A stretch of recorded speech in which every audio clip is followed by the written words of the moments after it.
دیکھیں عمران، ہم تو اس میں پورا حصہ لیں گے، انتخابات میں باہر تو نہیں ہوں گے، لیکن میں تو یہی سوچ رہا ہوں کہ یہ جو حکومت ہے اور یہ جو الیکشن کمیشن، کیونکہ ہم مل کے گیم کھیل رہے ہیں نا، یعنی یہ کرنے کی کیا کوشش کر رہے ہیں کہ استعفے تو سب نے دیے ہوئے ہیں، ساروں کے اوپر الیکشن کروا دیں، اس سے ڈرے ہوئے ہیں اور یہ تھوڑے تھوڑے کر کے کر رہے ہیں تاکہ یہ مینج ہو سکے۔ یہ ان کی کوشش یہ ہے کہ یہ الیکشنز مینج ہو سکیں گے تھوڑے تھوڑے، کیونکہ ان کے اوپر وہی زور لگائیں گے جو ابھی انہوں نے ہمارے ساتھ کیا ہے۔ ہر حربہ استعمال کیا انہوں نے ان کو الیکشنز جتانے کا، نون لیگ کو، تو وہ اس لیے چن کے سیٹس کر رہے ہیں، پلاننگ کر کے کر رہے ہیں۔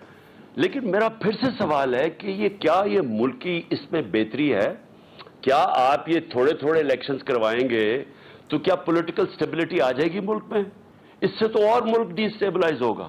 ہر الیکشن میں جب آپ 10 کروائیں گے پھر شروع ہو جائے گا، تو کیا یہ ملک کی بہتری ہے؟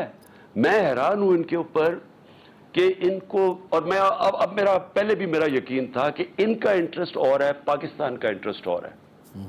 میں ہمیشہ سمجھتا تھا کہ یہ جو لوگ جو کرپٹ لوگ، جن کو سازش کے تحت اوپر بٹھایا گیا، جن کے کرپشن کے کیسز رائپ تھے، جن کو اب سزائیں ملنی چاہیے تھی، سازش کے تحت ان کو ہمارے اوپر بٹھا دیا ہے۔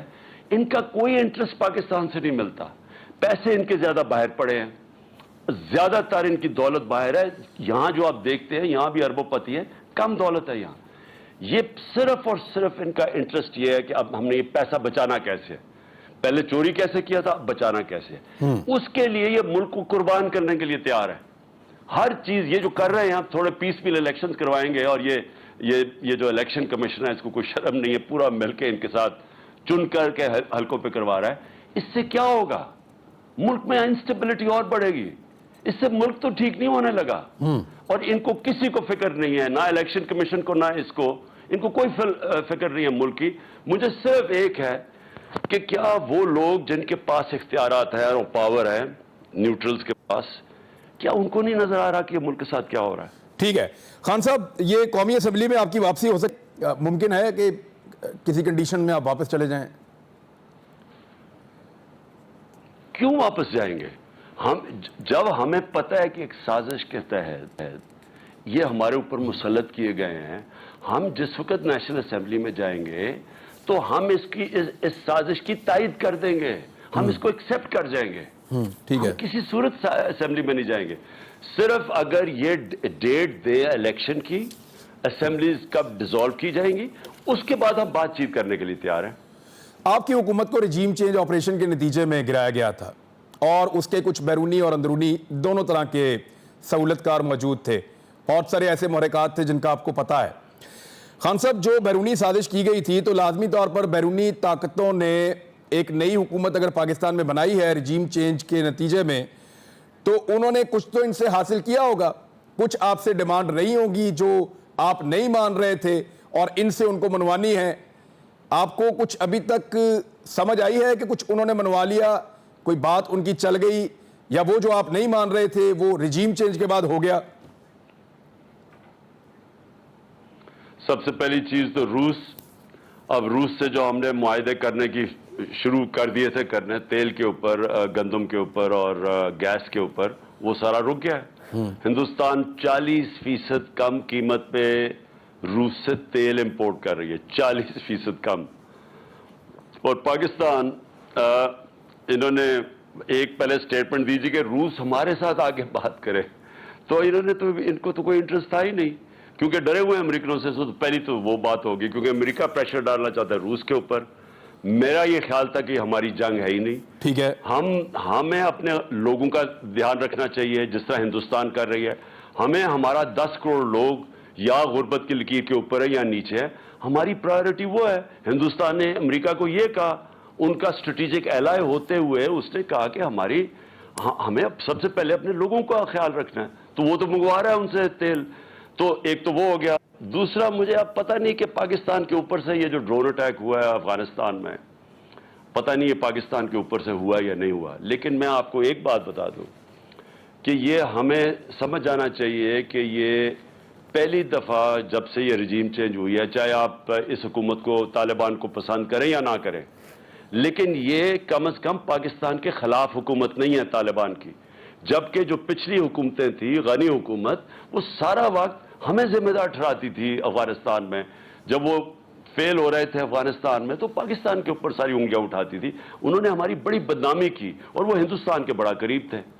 یہ جو حکومت ہے یہ وہ حکومت ہے کہ جو پرو ہمارے زیادہ پرو ہے بنسبت ہندوستان کے. اور اس لیے ہمیں کوئی ایسی چیز نہیں کرنی چاہیے جس سے ہمارے تعلقات ان سے خراب ہو جائیں.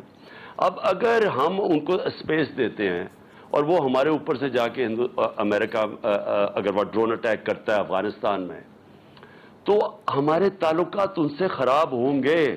اس کے پھر اثرات آئیں گے سارے ہمارے قبائلی علاقے کے اندر. کیا ہمارے ملک کے جو موجودہ حالات ہیں، کیا ہم چاہتے ہیں کہ ہم کسی کی اور جنگ میں شامل ہو جائیں؟ دیکھیں، ہم نے پہلے امریکہ کا ساتھ دیا سوویت یونین کے اگینسٹ افغانستان میں. وہ جب چلے گئے تو آپ کو پتا کہ پاکستان 50 لاکھ ریفیوجیز آ گئے، کلیشنکوفز آ گئی، سیکٹیرین ملٹرزم آ گئی. آپ کو پتا ہے کہ اس کا سارا بوجھ پاکستان نے اٹھایا، ہمیں چھوڑ کے چلے گئے. دوسری دفعہ ہم نے ان کا ساتھ دیا، 80,000 پاکستانی مارے گئے. ہم نے ساتھ کدھر دیا؟ وہاں 2,500 امریکی مارے گئے ہوں گے ٹوئن ٹاورز میں، نیو یارک میں. ان کا ساتھ دیتے دیتے 80,000 اپنے لوگ مروا لیے، 35 لاکھ لوگوں کی نقل مکانی، 400 ڈرون اٹیکس کروا دیے. اور اس کے بعد برا بھلا بھی ہمیں کہا گیا. تو کیا ہم نے کچھ سیکھا نہیں ہے اس سے کہ ہم پھر سے کسی کی کانفلکٹ میں شامل ہو جائیں؟ اگر اور امریکی تو ہوں گے نہیں، ہم نے اگر ان کو اجازت دے دی کہ ہمارے اوپر سے جا کے ان کی پرمیشن کے بغیر، دیکھیں ہماری جب بات ہو رہی تھی نا تو ہم نے کہا کہ ہاں آپ کر سکتے ہیں ٹیررسٹ، لیکن طالبان کی پرمیشن کے ساتھ کریں تاکہ وہ ہمیں نہ بلیم کریں. اگر ہم ان کو اجازت دے دیں اور وہ طالبان ادھر جس طرح انہوں نے اس کی مذمت کی ہے اور وہ ہمیں بلیم کرنا شروع کر دیں، ہمارے تعلقات خراب ہو سکتے ہیں.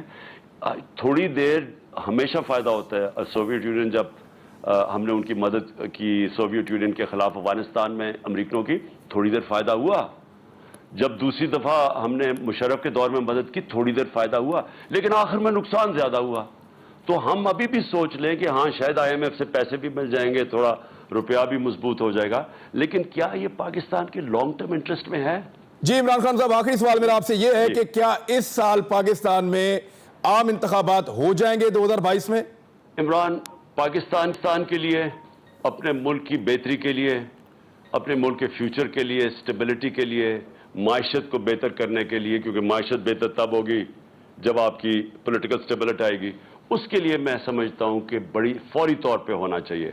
لیکن جو میں یہ دیکھ رہا ہوں اس وقت، یہ جو حکومت ہے، مجھے اس وقت ان کی حرکت سے نہیں لگ رہا کہ یہ چاہتے ہیں الیکشنز.